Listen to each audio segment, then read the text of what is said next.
Vous évoquiez le vaccin. Il y a de nombreux pays qui annoncent avoir trouvé le vaccin. La Russie, Vladimir Poutine, l'Australie aussi, qui dit avoir trouvé un candidat vaccin et qui veut le rendre obligatoire pour sa population. Est-ce que vous avez des informations au sujet de ces vaccins qui sont en cours de fabrication? Il y en a de très nombreux qui sont étudiés dans le monde entier. On voit que les milliards de dollars pleuvent dans tous les sens. Mais est-ce qu'un jour, vous pensez qu'on mettra au point un vaccin contre ce Covid-19? Écoutez, je n'en sais rien, parce qu'encore une fois, je n'ai pas l'habitude de prédire quoi que ce soit, donc je ne vais pas commencer, je suis trop vieux. Peut-être que ce sera un signe de changement cérébral que je redoute, si vous voulez. Deux, je ne sais pas si ça aura une utilité, j'en sais rien. Pourquoi ? Or, réellement, si vous voulez, si la maladie reste qu'elle est maintenant, je ne sais pas qui c'est qui va vouloir se vacciner pour un truc qui ne tue pas, quoi. Enfin, honnêtement. Hein. Mais avec ça, vous vous rendez compte que vous alimentez tous ceux qui sont anti-vaccins? Non, mais si vous voulez, cette question des pro-vaccins et anti-vaccins, c'est une bêtise. Voilà, c'est une bêtise, c'est pas vrai. C'est une réalité. Non, c'est pas une réalité. C'est que, si vous voulez, moi je me souviens, je me suis disputé avec un confrère qui essayait de me donner des leçons de médecine, si vous voulez. Ce qui m'irrite beaucoup, c'est que vous pouvez pas, si vous voulez, le monde n'est pas divisé en deux. Il n'y a que les... Je m'excuse, je pense que c'est une dérive. Il n'y a que les imbéciles qui pensent que c'est divisé en deux. Il n'y a pas un monde des pro-vaccins et des mondes des anti-vaccins. C'est pas vrai. Voilà. Donc, en plus de ça, moi, j'ai été dans un ministère dans lequel ils étaient à fond, tous contre les vaccins. Quand j'y étais, c'était juste après Kouchner et sa bêtise avec l'hépatite B. Donc, quand moi, je disais, écoutez, il faut reprendre les choses calmement, parce que c'est pas possible qu'on soit les seuls en France à avoir ça. Tout le cabinet du ministre disait, on ne peut plus demander son truc, il fait partie du lobby pharmaceutique, les vaccinats, rien que moi, si vous voulez. Après, quand vous dites, écoutez, on est en train de faire des bêtises avec le vaccin pour la poliomyélite, parce que ça fait 2 ans qu'il y a plus de poliomyélite vaccinale que de poliomyélite naturelle, on dit il est anti-vaccin. Non, je suis un scientifique. Donc la science, ce n'est pas une question d'idéologie, c'est autre chose. D'accord ? C'est juste de la connaissance. Donc la connaissance, c'est est-ce que, à chaque fois qu'on pose la question d'un vaccin, c'est quel est le risque, quel est le bénéfice. Sans risque, il n'y a rien. Donc si vous avez 0 bénéfice, la balance risque-bénéfice est insupportable. Si vous avez des grands bénéfices, vous pouvez supporter les risques qui soient raisonnables. D'accord ? Donc, tout ça, moi, je me refuse de rentrer dans des idéologies pour enfants. Je ne le fais pas. Voilà. Et donc, j'interdis à qui que ce soit de me dire que je suis un pro ou un anti-vaccin. Enfin, c'est des trucs d'imbéciles.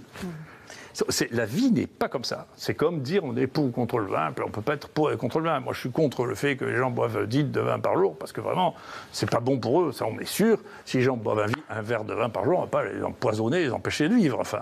Mais il y a des gens qui attendent le vaccin de façon extrêmement urgente. L'économie est à terre.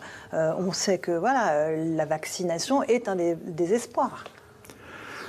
Non, mais que vous ayez l'espoir de vaccin, moi je ne veux pas vous enlever les espoirs. Il y a des gens qui ont toute nature d'espoir, c'est possible. Ma pratique à moi, c'est essayons d'être un peu pragmatiques. On s'occupe des gens, on les détecte, on les traite, d'accord ? Je me méfie terriblement Vous savez, la FDA a écrit... L'Agence du médicament américaine. Nous ne validerons un vaccin que s'il n'y a pas de traitement qui marche. D'accord ? Donc, ce qui explique quand même en partie aussi la guerre contre l'hydroxychloroquine, parce qu'il faudra bien il y en a quelques-uns, il y a quelques malins là, qui commencent à faire l'investigation. Comment expliquer cette guerre complètement folle, complètement délirante contre l'hydroxychloroquine ? Comment est-ce qu'on peut même défendre l'idée qu'un médicament qui a été pris par 2 milliards de personnes est devenu, en 2020, toxique ? Comment on peut défendre simplement cette idée ? Comment ça a pu être défendu dans les plus grands journaux médicaux du monde ? Comment c'est possible ? Est-ce que tout le monde vous savez, c'est l'hypothèse de Bernard-Henri Lévy, c'est tout le monde est devenu fou avec ce truc ?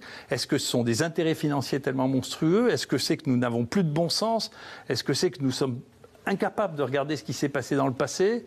Est-ce que c'est, moi je pense, une de mes théories, c'est que comme on vit dans un monde qui croit au progrès continu, on ne s'est pas rendu compte que beaucoup de choses pouvaient devenir obsolètes, mais pas les molécules chimiques. Les molécules chimiques, elles sont éternelles.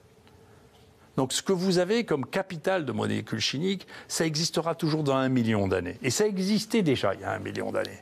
Et donc, quand on a découvert une molécule chimique, c'est un modèle qui n'a rien à voir avec le modèle du brevet, du développement, de la propriété intellectuelle, parce que ça reste pour toujours. Donc, et ça, nous n'avons pas ça dans nos modèles de développement économique, nous ne savons pas le faire. Et donc, tout le recyclage, et moi, ça fait 30 ans que ça dure, tout le recyclage des molécules qui ne sont plus rentables est un problème phénoménal.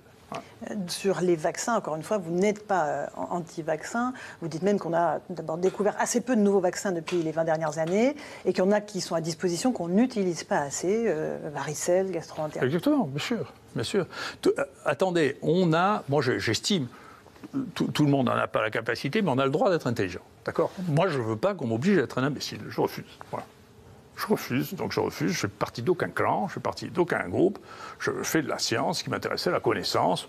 Si la connaissance, des connaissances nouvelles m'amènent à changer d'avis, je change d'avis sans le moindre remords. Ça m'est indifférent, je sais bien que la science est fille du temps. C'est Brecht qui disait ça, c'est dans Galilée. Et bien entendu, si elle change, eh bien, je changerai d'opinion avec. Mais donc l'idée qu'on est pour ou contre les vaccins, c'est une idée pour enfants, c'est pas vrai. D'accord.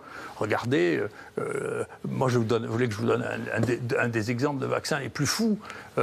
Ça c'est vraiment bien parce que c'est vraiment le 11 septembre. Ça. Le 11 septembre, dans l'espèce de folie d'Ibris qui a pris l'Amérique pour trouver absolument toutes les raisons pour attaquer l'Irak, et d'un coup les gens ont fait circuler l'idée qu'il était vraisemblable que Saddam Hussein avait des lots de variole. D'accord. Et donc, ils ont dit, écoutez, il doit avoir des lots de variole, et donc on va vacciner tout le personnel américain contre la variole. Le vaccin contre la variole, c'est un vaccin épouvantable, c'est extraordinairement toxique. Incroyablement toxique. Ça a été abandonné parce qu'il n'y avait plus de variole. D'ailleurs, on a fait un abandon beaucoup plus intelligent que pour la poliomyélite. On a fait un abandon par encerclement, c'est-à-dire progressivement, on a arrêté pour se focaliser seulement sur les endroits où il en restait. Ils ont vacciné l'armée américaine et ils ont découvert quelque chose qu'on ne connaissait pas jusque-là, qui étaient des myocardites, des affections du cœur. Et il y a 100 soldats américains qui sont morts de la vaccination contre la variole pour une maladie qui n'existait plus. D'accord. Donc vous ne pouvez pas, à moins d'être d'un autre monde que le mien, vous ne pouvez pas être pour la vaccination contre la variole. Il faut être fou pour être pour la vaccination pour la variole. Donc vous n'êtes pas pour tous les vaccins. Il faut dire, écoutez, on va réfléchir, quels sont les risques, quels sont les bénéfices attendus. Pour la grippe, en revanche, il n'y a pas de débat. Il faut se faire vacciner contre la grippe. Moi, oui, je pense que ce n'est pas le même âge. Je pense qu'il faut vacciner les enfants, parce que les enfants réagissent très bien. L'efficacité de la grippe diminue de manière très très régulière toutes les décennies à partir de 70 ans. Donc on se focalise sur la partie qui ne réagit pas, alors que ceux qui sont les vecteurs sont les enfants, et qu'il y a des morts chez les enfants. Donc moi je suis pour la vaccination des enfants, et je fais vacciner mes petits-enfants.